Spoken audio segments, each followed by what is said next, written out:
Don't push! The National Weather Service in Chicago has issued a severe thunderstorm warning for Central Lake County in northeastern Illinois until 3 p.m. At 2:19 p.m., a severe thunderstorm was located over Round Lake Park or near Mundelein, moving northeast at 45 miles per hour. Hazard, 60 miles per hour wind gusts and quarter-size hail. Source, radar indicated.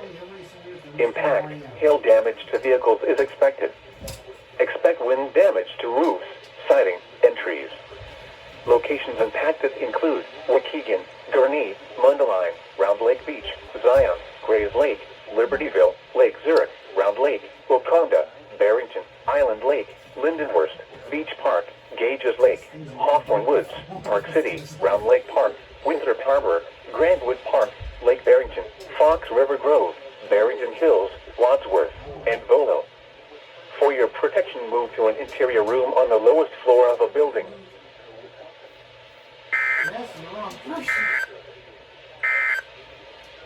A severe thunderstorm